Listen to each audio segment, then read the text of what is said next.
আমি অধৰ্মী কিছুমান মানুহে কোনটো ভাল কাম কোনটো পাপ কাম হেতু আমি বিচাৰ কৰা আসলতে আমাৰ সেই মনলৈ নাহে আমি বুজিয়ে নাপাওঁ কোনটো পাপ কৰিছো আমি কোনটো কি কৰিছো খালি সদায় নিজৰ সুখ শান্তিৰ কাৰণে আমি যি আগত দেখা পাওঁ তাকে কৰিবলৈ আমি নামি উঠি পৰি লাগো আমি যদি দেখা পাওঁ এটা গেলা কোৱাত আমাৰ সুখ সোমাই আছে আমি জাপ মাৰি দিম তাত জাপ মাৰি দিম সেই সুখ বিচাৰি উলিয়াবৰ কাৰণে নমস্কাৰ মই পৰাগ ফুকন আজি অন্য এটা ভিডিঅ লৈ মই আপোনালোকৰ ওচৰত আহিছো আশা কৰো আপোনালোক ভালে আছে প্ৰথম কথা সুখী হোৱাৰ কাৰণে আসলতে আমি কি কৰিব লাগিব সেই প্ৰচেছটো আমি জানো নে নাজানো সেই কাৰণটো আমি জানো নে নাজানো আমি নিজকে নিজৰ জীৱনটোত আমি সুখী হোৱাৰ কাৰণে আমি ইটোৰ পিছত হিটোৰ পিছত ইটো কাম আমি কৰি গৈ থাকো একাধিক ক্ৰমে কিন্তু কোনটো ভুল কাম কৰিছো কোনটো শুদ্ধ কাম ভুল কাম কৰিছো তাৰ আমি বিচাৰ কৰাৰ আমি সুবিধা নাপাওঁ বা আমি সময় উলিয়াই নলওঁ কাৰণ আমি ভগৱানক বিশ্বাস নকৰো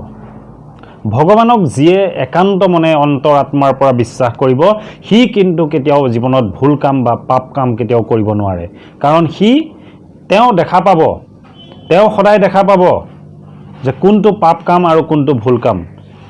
সেই কাৰণে কৈছো সুখ এনেকুৱা এটা বস্তু যিটো আসলতে আমি বিচাৰি খান্দি ঘূৰি ফুৰিলে আমি বিচাৰি নাপাওঁ আমি গেলা কোৱাটো সোমাই যাবলৈ আমি বাধ্য হৈ যাওঁ যদি আমি তাত সুখ পাম বুলি ভাবি লওঁ আমি গেলা কোৱাটো আমি সোমাই যাওঁ তাৰ পৰা আমি ওলাই আহিম সুখ লৈ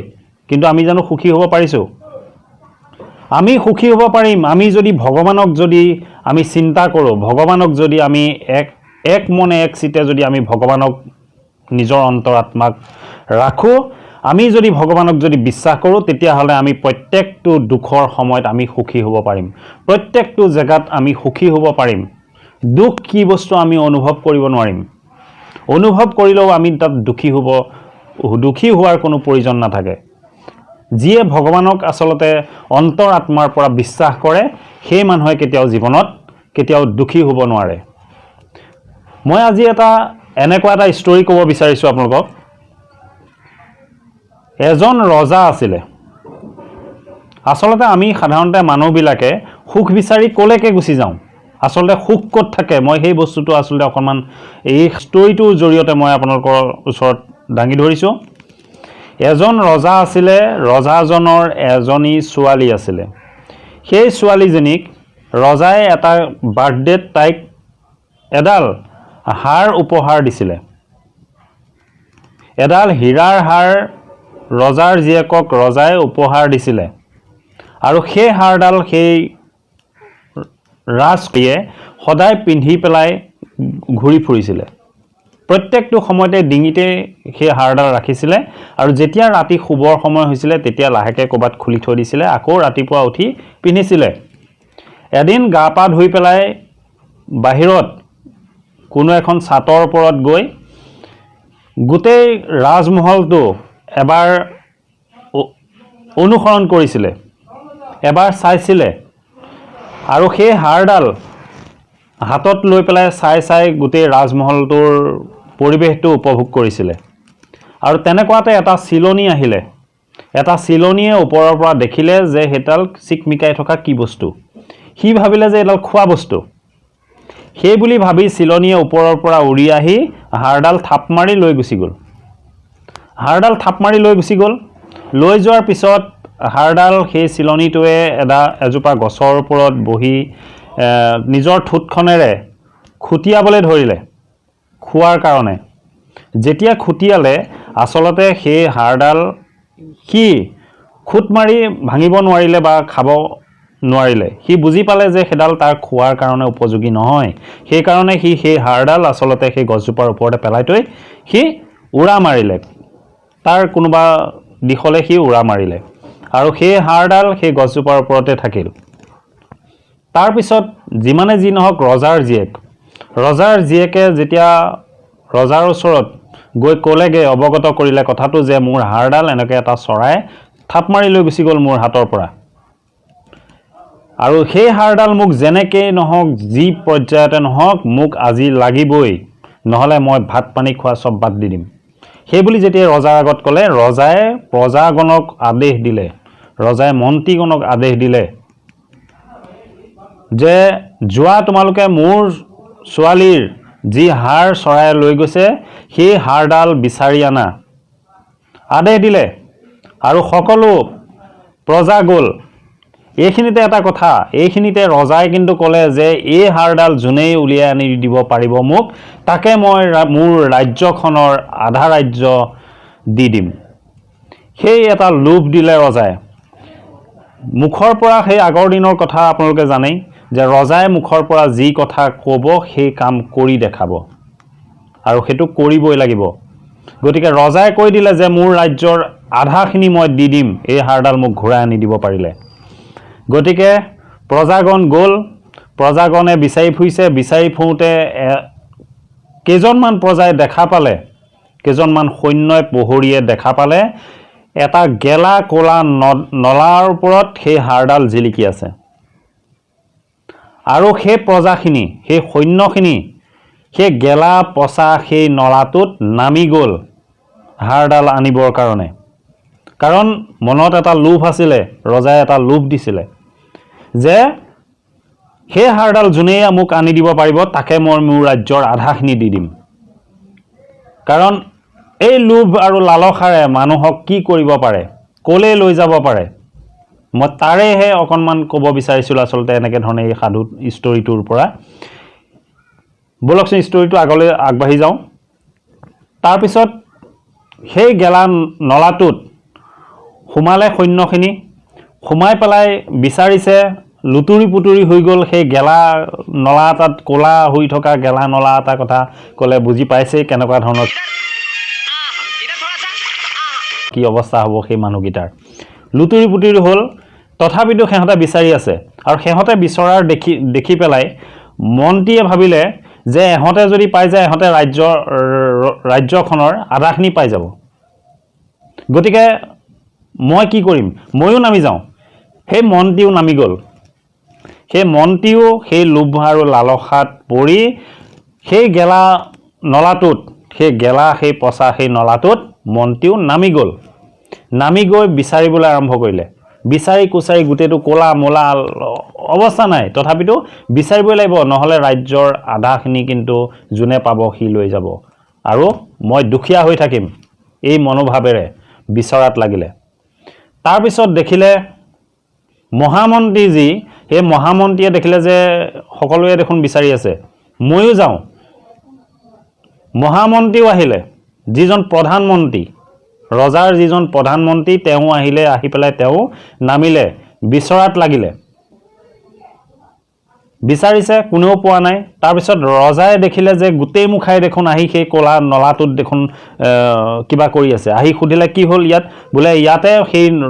হাৰডাল পৰি আছে, ইয়াতে সেই হাৰডাল দেখিছিলোঁ আমি। গতিকে ৰজাই ভাবিলে, চাওকচোন ৰজাও সেই লালসাত পৰিছে। কথা মুখৰ পৰা কোৱাৰ পিছতো ৰজা আকৌ লালসাত পৰিছে। ৰজাই ভাবিলে যে ইহঁতে যদি এইডাল যদি পাই যায় সঁচাই ইয়াত বিচাৰি, তেতিয়াহ'লে মোৰ ৰাজ্যৰ কিন্তু আধাখিনি মই ইহঁতক দি দিব লাগিব। যোনে পায় তাক মই দি দিব লাগিব। তাত থাকি মই যদি নিজে সেই গেলা খালটোত সোমাই পেলাই যদি সেই হাৰডাল বিচাৰোঁ, তেতিয়াহ'লে মোৰ সম্পত্তি মোৰ লগতে থাকিব, মই কাকো দিব লগা নালাগে তেতিয়া। সেই চিন্তা কৰি সেই ৰজায়ো জাপ মাৰি দিলে। সেই ৰজায়ো সেই যি দেশত আছিলে সেই দেশেৰেই তেওঁ জঁপিয়াই পৰিলে সেই গেলা খালটোত হাৰডাল বিচাৰি উলিয়াবৰ কাৰণে। কাৰণ যদি বেলেগে পাই যায় ৰাজ্যখনৰ কিন্তু আধাখিনি তেওঁক দি দিব লাগিব। গতিকে মই আধাখিনি কেনেকৈ দিম বেলেগক, ইমান কষ্টৰে মই ৰাজ্যখনৰ ইমানখিনি বস্তু মই আধাখিনি কেনেকৈ দিম। সেই লোভ আৰু লালসাত ৰজাও উঠি পৰি লাগিলে সেই গেলা খালটোত নামি পেলাই যে হাৰডাল বিচাৰি উলিয়াব লাগিব নিজে। কাৰণ ৰজাই নিজৰ মুখৰ পৰা জাবান দি দিছিলে যে যোনেই হাৰডাল বিচাৰি আনি মোক দিব পাৰিব তাকেই মই ৰাজ্যৰ আধা ৰাজ্য দি দিম। গতিকে ৰজা বিচাৰি আছে, মন্ত্ৰীয়ে বিচাৰিছে, পাত্ৰ মন্ত্ৰীয়ে বিচাৰিছে, সৈন্য দলে বিচাৰিছে, সকলো প্ৰজাগণে তাত যিমান মানুহ আছিলে আচলতে সিমানে তাৰ আধাতকৈ বেছি মানুহ সেই নলাটোত সোমাই বিচাৰি আছিলে অলপমান মানুহে ওপৰৰ পৰা চাই আছিলে আৰু তেনেকুৱাতে এজন বাটৰুৱা আহিলে সেই বাটৰুৱাজনে ৰাস্তাইদি আহি থাকোঁতে দেখা পালে যে সবেই সেই গেলা খালডালত সোমাই কিবা বিচাৰি আছে বাপৰে বাপ আচৰিত কাহিনী ৰজাও দেখোন আছে ইয়াত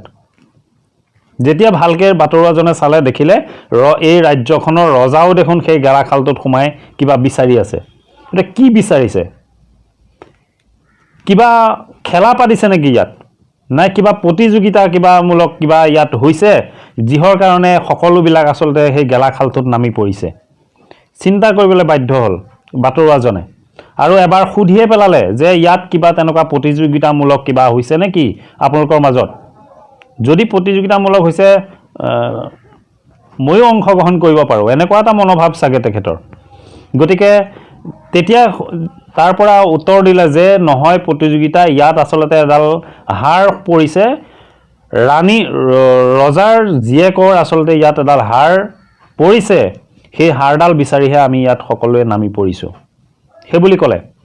আৰু কোৱাৰ লগে লগে বাটৰুৱাজনে কিন্তু অলপ আঁতৰৰ পৰা গছৰ ওপৰত সেই হাড়ডাল দেখি আহিছিলে বাটৰুৱাজনে কিন্তু সেই হাড় এডাল গছৰ ওপৰত দেখিছিলে দেখি পেলাই তেওঁ তেতিয়া ক'লে যে আপোনালোকে আচলতে তলত এনেই বিচাৰি আছে সেই হাড়ডাল এবাৰ ভালকৈ চাওক ওপৰলৈ আৰু সেই হাড়ডাল ওপৰত ওলমি আছে আচলতে আপোনালোকে যি জেগাত হাড়ডাল বিচাৰি আছে সেই জেগাত হাড়ডাল নাই সেই জেগাত আচলতে সেই হাড়ডালৰ প্ৰতিবিম্ব ছাঁটোহে আচলতে তাত আছিলে সেই ছাঁটোকে আপোনালোকে হাড় বুলি ভাবি সকলোৱে নামি পৰিছিলে সকলোৱে তাত উঠি পৰি লাগিছিলে হাড়ডাল বিচৰাত কিন্তু আপোনালোকে ভালকৈ চাওক সেই হাড়ডাল সেই গছৰ ওপৰত আছে সেই গছৰ ওপৰত ওলমি আছে চাওক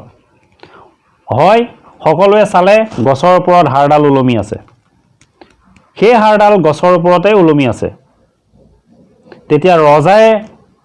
চালে ৰজাই দেখিলে যে হয় হাড়ডালটো গছৰ ওপৰত আছে ইয়াত কেনেকৈ আহিলে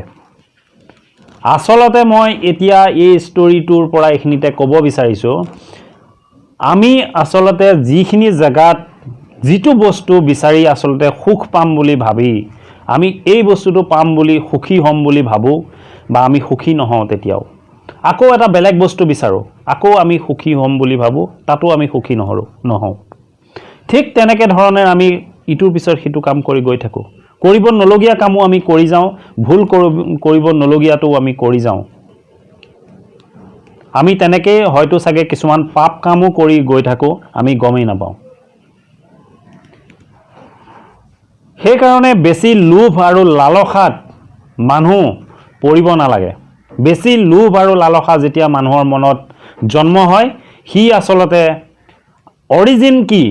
অৰিজিন আচলতে ক'ত মই সুখ বিচাৰিলে সুখ পাম ক'ৰ পৰা আচলতে সুখ আহে সেই বস্তুটো নজনা হৈ যায় আচলতে আমি সেইকাৰণে কৈছোঁ মই যে ভগৱানক যদি আমি অন্তৰ আত্মাৰ পৰা বিচাৰোঁ অন্তৰৰ পৰা যদি আমি ভগৱানক বিচাৰোঁ ভগৱানক বিশ্বাস কৰোঁ তেতিয়াহ'লে জীৱনত কেতিয়াও আমি দুখী হ'বই নোৱাৰোঁ বা দুখ পাবই নোৱাৰোঁ সকলো সময়তে মাথো আমি সুখেই লগ পাম আচলতে সেই হীৰাডাল আপুনি ভগৱান বুলি ভাবক আৰু সেই চাহটো আমি বিচাৰি ফুৰা বস্তু বুলি ভাবক যদি মোৰ ভিডিঅ'টো চাই ভাল পাইছে এটা লাইক কৰিব জয় আই অসম